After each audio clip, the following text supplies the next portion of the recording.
নমস্কাৰ বন্ধুসকল, মোৰ এই নতুন চেনেলটোলৈ তোমালোকক স্বাগতম জনাইছোঁ। তোমালোকে বাৰু গেম খেলিবৰ বাবে নতুনকৈ স্মাৰ্টফোন বিচাৰি আছা নেকি? তেনেহ'লে তোমালোকৰ বাবে এই ভিডিঅ'টো মই লৈ আহিছোঁ। কাৰণ মই এই ভিডিঅ'টোত আনবক্সিং কৰিম নতুনকৈ ৰিয়েলমিৰ ফালৰ পৰা লঞ্চ হোৱা ৰিয়েলমি নাৰ্জো 70 টাৰ্বো স্মাৰ্টফোন। এই স্মাৰ্টফোনটোৰ খাছ বাতটো এইটো হৈছে যে তোমালোকে ফ্ৰী ফায়াৰ আৰু BGMI এই স্মাৰ্টফোনটোত 90 FPS খেলিব পাৰিবা। গতিকে এই ভিডিঅ'টোত আমি এই স্মাৰ্টফোনটো আনবক্সিং কৰিম, লগতে BGMI চেক কৰিম 90 FPS দিয়ে নে নিদিয়ে। গতিকে বেছি দেৰি নকৰি আনবক্সিংটো আৰম্ভ কৰোঁ। তোমালোকে যেতিয়া এই বক্সটো খুলিবা তাৰপিছত তোমালোকৰ হাতত আৰু এটা সৰু বক্স আহিব। এই বক্সটো যেতিয়া খুলিবা ইয়াতে তোমালোকৰ কভাৰ থাকিব, লগতে তোমালোকৰ ইয়াতে ইউজাৰ মেনুৱেল দিয়া থাকিব আৰু এটা সিম ইজেক্টৰ পিন দিয়া থাকিব। তাৰপিছত তোমালোকৰ হাতত এই স্মাৰ্টফোনটো আহিব। তোমালোকে দেখিব পাইছা কালাৰটো খুবেই ধুনীয়া। এইটো হৈছে স্মাৰ্টফোন আৰু এই কালাৰটো হৈছে টাৰ্বো য়েলো। তাৰপিছত বক্সত আপোনালোকে এডাল চাৰ্জাৰ পাব, যিডাল হৈছে 45 ভোল্টৰ চাৰ্জাৰ আৰু এডাল কেবল পাব। এইখিনি মই সাইড কৰি লৈছোঁ। তোমালোকে মোবাইলটো দেখিছা, খুবেই ধুনীয়া কালাৰ। এই স্মাৰ্টফোনটো তোমালোকৰ ইয়াতে এটা স্পিকাৰ থাকিব আৰু ইয়াতে এটা স্পিকাৰ থাকিব আৰু তোমালোকে গেম খেলিবৰ বাবে ইয়াতে 3.5mm জেক দিয়া আছে আৰু এই স্মাৰ্টফোনটোৰ ষ্ট'ৰেজ হৈছে 128 GB আৰু ৰেম হৈছে 6 GB। এতিয়া মই স্মাৰ্টফোনটো অন কৰোঁ।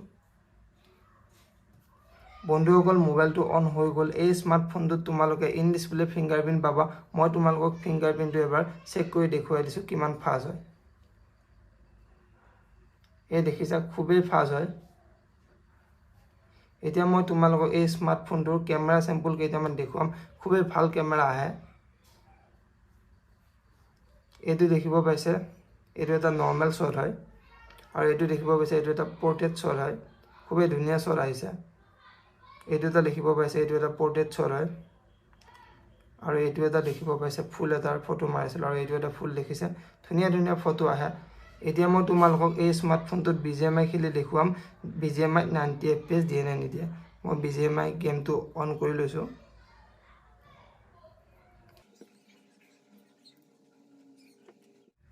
বন্ধুসকল, গেমটো অন হৈ গৈছে। এতিয়া মই তোমালোকক দেখুৱাই দিছোঁ। ইয়াতে 3টা মোড পাবা, ল' পাৱাৰ মোড, বেলেঞ্চ মোড আৰু GT মোড। আপোনালোকে যেতিয়া GT মোডটো অন কৰিব তেতিয়া তোমালোকে 90 FPS পাই যাবা। এতিয়া মই GT মোডটো অন কৰি দিছোঁ আৰু তোমালোকক মই ছেটিংটো দেখুৱাই দিওঁ। এয়া তোমালোকে দেখিব পাইছা স্মুথ প্লাছ, এক্সট্ৰিম প্লাছ মানে 90 FPS আৰু বেলেঞ্চত তোমালোকৰ 60 FPS খেলিব পাৰিবা আৰু HD তোমালোকে 60 FPS খেলিব পাৰিবা আৰু HDRতো তোমালোকে 60 FPS খেলিব পাৰিবা। এতিয়া মই তোমালোকক 90 FPS খেলি দেখুৱাই আছোঁ আৰু লগতে FPS মিটাৰটো অন কৰি দিওঁ। এইটো হৈছে FPS meter, system status. FPS meter on হৈ গ'ল। এতিয়া মই TDM এখন লগাই দিছোঁ।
তো বন্ধুসকল তোমালোকে দেখিলা এই স্মাৰ্টফোনটোৱে TDMত কি ধুনীয়াকৈ 90 FPS দিছে যদিহে তোমালোকে ফ্ৰী ফায়াৰ আৰু BGMI খেলিব বিচাৰা তেনেহ'লে এই স্মাৰ্টফোনটো তোমালোকে ল'ব পাৰা আৰু এই ভিডিঅ'টো চাই কেনেকুৱা লাগিল তলত কমেণ্ট বক্সত কমেণ্ট কৰি জনাব আৰু ভিডিঅ'টো চাই ভাল পালে ভিডিঅ'টো লাইক কৰি চেনেলটো ছাবস্ক্ৰাইব কৰি ল'বা ধন্যবাদ